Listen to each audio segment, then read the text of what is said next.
दुनिया में बहुत सारे ऐसे क्राइम, ऐसी वारदातें, ऐसी केसेस होती है कि जिसमें अगर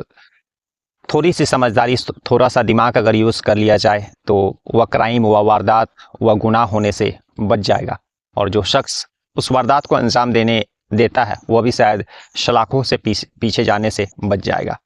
लेकिन जब किसी भी शख्स के दिलो दिमाग पर क्राइम करने का जुनून पकड़ लेता है तो उसको कुछ भी अच्छा, कुछ भी खराब और ना ही कोई रास्ता दिखाई देता है। नमस्कार, मैं हरेंद्र और आज आप इस क्राइम स्टोरीज में एक ऐसी कहानी सुन रहे हैं जिसमें शायद बिना उस क्राइम को अंजाम दिए हुए भी दूसरा रास्ता अगर अपनाया जाता तो उस शख्स का कत्ल नहीं होता और एक शख्स जो उस वारदात को अंजाम देता है वह सलाखों में जाने से बच जाता। दरअसल बात जो है 21 साल पुरानी है। 28 अप्रैल 2003 की यह वाकया है। जगह है राजस्थान का अजमेर और उसी अजमेर डिस्ट्रिक्ट में एक सावर पुलिस स्टेशन लगता है और यह कहानी उसी सावर पुलिस स्टेशन में आने वाले एक इलाका एरिया की है। दरअसल 28 अप्रैल 2003 को उस सावर पुलिस स्टेशन में एक अनजान व्यक्ति कॉल करके पुलिस स्टेशन में बताता है कि उसने एक दरअसल उसी सावर पुलिस स्टेशन में एक अनजान व्यक्ति फ़ोन करके एक लाश की सूचना देता है, बताता है कि एक नदी के किनारे लाश पड़ी हुई है, आप जा कर के उसको उठा लीजिए। और दूसरा यह भी बताता है कि उसी लाश का जो है हिस्सा एक और दूसरी नदी है वहाँ पर पड़ी हुई है। और तीसरा यह भी बताता है कि उस लाश का जो सारे कपड़े और सारे सामान है वह एक उसी एरिया में एक शौचालय पड़ता है, उसी शौचालय के बगल में फेंका हुआ है। पुलिस को जब यह इन्फॉर्मेशन मिलती है तो जाहिर सी बात है कि पुलिस हरकत में आती है और फिर जो है एक टीम उस सावर पुलिस स्टेशन से उस जो फ़ोन करने वाला व्यक्ति ने जिस जगह पर बताया था वहाँ के लिए रवाना की जाती है। पुलिस का जब टीम वहाँ पर पहुँचती है बताए हुए स्थान पर तो पहला देखती है कि एक कुआं है और कुएं के पास जो है एक शव है और उस शव को उस कुएं से बाहर निकाला जाता है, बोरी में था। और जब बोरी खोला जाता है तो एक शख्स का, एक अधेड़ उम्र के व्यक्ति का जो है सर कटा हुआ लाश रहता है। अब पुलिस जो है जैसा कि उस फोन करने वाले शख्स ने बताया था कि एक नदी के किनारे भी जो है उस शव का सर फेंका हुआ है। अब पुलिस उस नदी के किनारे पहुंचती है बताए हुए स्थान पर और वहां से उस शख्स मरने वाले शख्स का जो है सर बरामद करती है। दरअसल चेहरा पहचाना तो बहुत मुश्किल था और यह साफ पता चल रहा था कि मारने के बाद उसके चेहरे को जलाया गया है उसकी पहचान छुपाने के लिए। अब पुलिस तीसरे स्थान पर पहुंचती है जैसा कि उस शख्स ने बताया था, उसी एरिया के शौचालय के पास। तो देखती है कि उस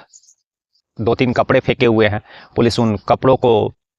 बरामद करती है और बाकी जो और दोनों जगह से जो लाश और लाश के टुकड़े जो मिले रहते हैं उन लोगों को पोस्टमार्टम के लिए सरकारी हॉस्पिटल भेज देती है। पुलिस अपना तफ्तीश शुरू करती है, आसपास लोगों से पूछताछ करती है, लेकिन कहीं से भी कोई क्लू नहीं मिल पाता, ना ही किसी फेंकने वाले शख्स के बारे में या फिर ना ही कोई ऐसे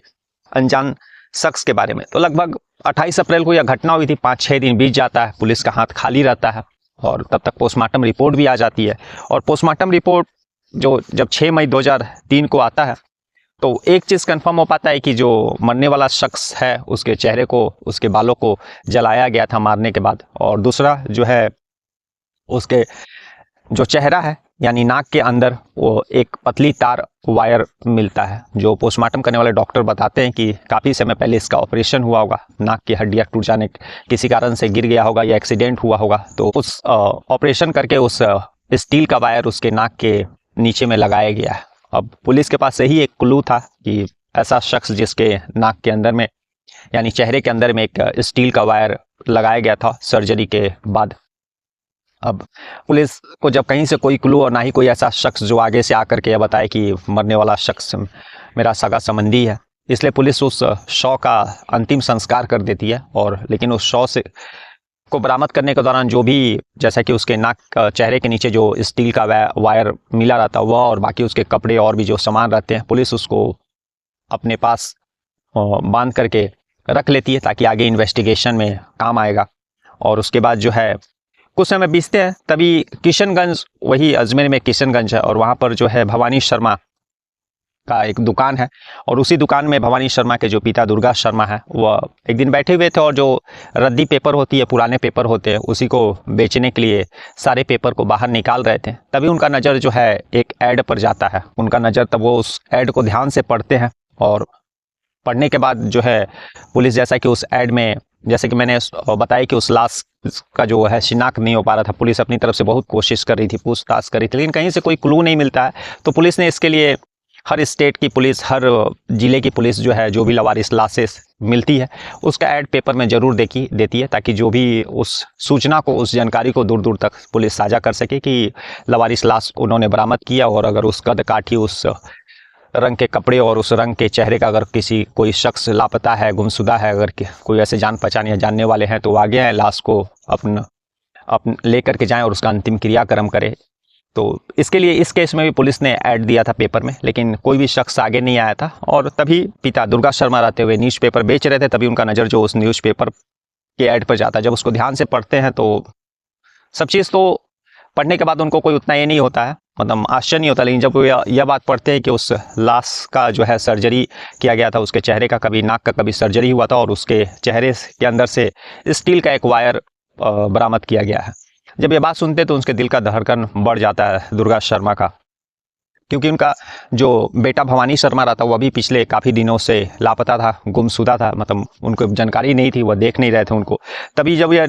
न्यूज़ वह पेपर में पढ़ते हैं तो तुरंत वह अपने बहू को फ़ोन करते हैं। दरअसल दुर्गा शर्मा का बेटा जो भवानी शर्मा था वह अपनी बहू, अपने पत्नी के साथ जो है अपने माता पिता से अलग रहता था, लेकिन 2 दिन 3 दिन में वह अपने जो दुकान था उस दुकान में आया करता था। सारा बिजनेस बाप बेटा मिल कर के देखा करते थे और बाकायदा फ़ोन भी भवानी शर्मा अपने पिता दुर्गा शर्मा को किया करता था और परिवार के अन्य सदस्यों को। तो अपने बहू को दुर्गा शर्मा फ़ोन करते और बेटे के बारे में पूछते हैं तो बहू यही बताती है, निधि शर्मा, कि कुछ दिन पहले उन लोगों के बीच में लड़ाई झगड़ा हुआ था और वे नाराज़ होकर के कहीं चल गए हैं और कुछ दिन से आए नहीं हैं।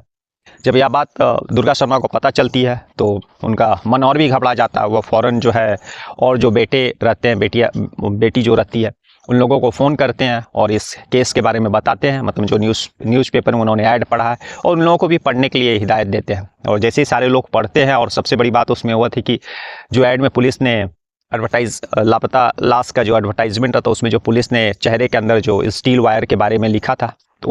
उसके कारण सभी लोग घबरा जाते हैं। क्योंकि लगभग 16 साल पहले, बचपन, जब भवानी शर्मा का उम्र कम था, यंग थे, तभी उनका एक एक्सीडेंट में जो नाक की हड्डी टूट गई थी और तभी उसी दौरान एक बड़े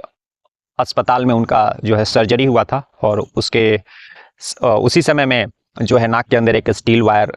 लगाया गया था ताकि सर्जरी को सक्सेसफुल किया जा सके।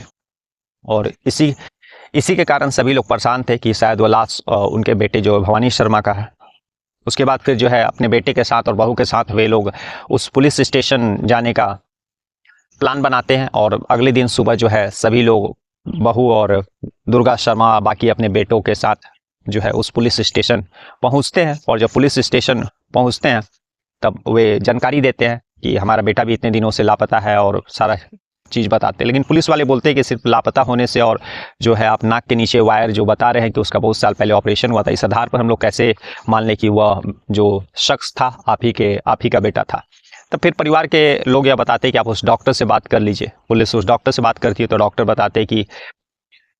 उनके मतलब लाइफ टाइम में उस तरह का जो सर्जरी, 3 ही सर्जरी हुआ था और बहुत बड़ा एक सर्जरी हुआ था उस समय। जब पुलिस को यह पता चलता है 3 लोग तो बाकी और लोग भी होंगे, बाकी और 2 लोगों का पुलिस कांटेक्ट नंबर लेती है और बात करती है, तो यह कंफर्म हो जाता है कि 3 लोगों में से जो 2 लोग थे वे जिंदा हैं और तीसरा शख्स जो है वह भवानी शर्मा ही है। अब पुलिस भी मान लेती है कि जो है शव जिसका पुलिस ने अंतिम संस्कार किया है वह भवानी शर्मा का ही था और परिवार के लोगों को भी लगभग कंफर्म हो गया रहता है कि वह भवानी शर्मा जो है उनका बेटा मर चुका है। पुलिस जो है उस पोटली जिसमें सारा कुछ उस शव का कपड़े और बाकी और चीज़ें रखे रहती है, वो परिवार वालों के सामने वह माल खाने से निकाल करके लाती है और जैसे ही मेज पर पोटली को जिसमें सारे कपड़े और भी चीज़ थे, उसके पहले ही खोलने के पहले ही निधि जो है वह देख करके रोने लगती है और बोलती है कि वह भवानी शर्मा का ही है, यानी उसके पति का ही है। पुलिस आश्चर्य होती है कि एक शख्स, एक बहू जो अभी तक खड़ी थी, एक पत्नी अभी तक खड़ी थी और अभी पोटली आने के बाद उसको खोला भी नहीं गया है और उसको देख करके वह रोने लगी और बताती है कि वह उसी के पति का है। पुलिस को यहीं से डाउट होता है। खैर पुलिस के पास कोई पुख्ता सबूत नहीं था और सारा चीज़ पहचान हो जाने के बाद पुलिस यह कंफर्म कर लेती है कि जो है जो शव पुलिस ने बरामद किया था, शव के टुकड़े और जो कपड़े, वह इन्हीं के बेटे दुर्गा शर्मा के बेटे भवानी शर्मा का है। पुलिस अपना तफ्तीश आगे बढ़ाती है, कंटिन्यू करती है, आस पड़ोस के लोगों से पूछताछ करती है, परिवार के और सदस्यों से पूछताछ करती है। तो पुलिस को यह बात पता चलती है कि पति पत्नी के बीच यानी निधि शर्मा और भवानी शर्मा के बीच रिलेशन काफ़ी दिनों से ठीक नहीं था। और बाकायदा इस पुलिस जब घर की भी तलाशी लेती है भवानी शर्मा के रूम का, तो उस समय भवानी शर्मा के एक डायरी मिलता है जिसमें कई दफ़ा यह जिक्र रहता है कि उसकी पत्नी के साथ यानी निधि शर्मा के साथ भवानी शर्मा का रिलेशन ठीक नहीं है। और कई जगहों पर इस बात का उस डायरी में भवानी शर्मा ने जब डायरी लिखते थे तो उल्लेख था। तो पुलिस का पहले तो वह पोटली खोलने के पहले ही रोना और उसके बाद खोलने के पहले ही यह बोलना कि उसी के पति के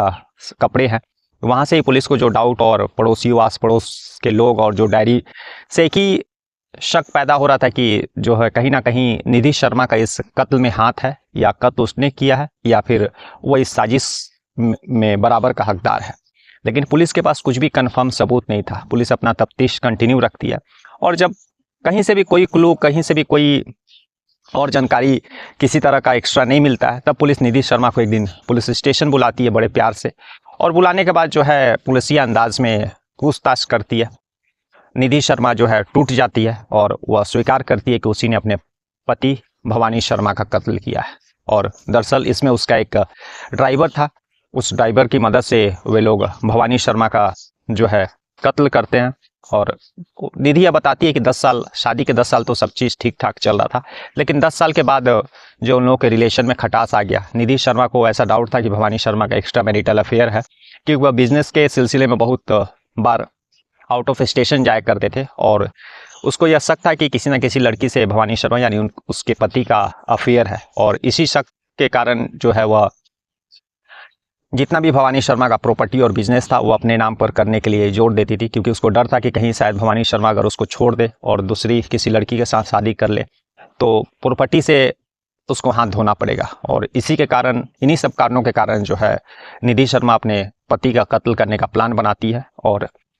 27 अप्रैल की रात जो है वो अपने पति को नींद का गोली खाना में खिला देती है और फिर जो है ड्राइवर के साथ मिल करके घर में ही उसका कत्ल कर देती है। और लाश को ठिकाने लगाने के लिए शव का जो है 3 टुकड़ों में बांटती है और जो है चेहरा रहता है जो भवानी शर्मा का, उसको गैस पर रख करके जला देती है और फिर बोरी में डाल के अलग अलग जगह फेंक देती है। तो इस तरह से पुलिस ने इस केस को, आँख के जो आंसू होते हैं उन आंसुओं ने ही पुलिस को यह कंफर्म कर दिया था कि कहीं ना कहीं जो है इस कत्ल में निधि शर्मा का हाथ है या फिर इस साजिश में वह शामिल है। और जैसा कि आपको बताते चले कि उस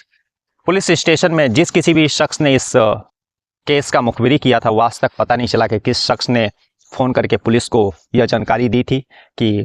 3 जगह पर शव के टुकड़े पड़े हुए हैं, कपड़े पड़े हुए हैं, आप लोग जा करके उस शव को बरामद करिए, उस शव के जो कपड़े हैं उसको बरामद करिए। तो यह आज तक जो है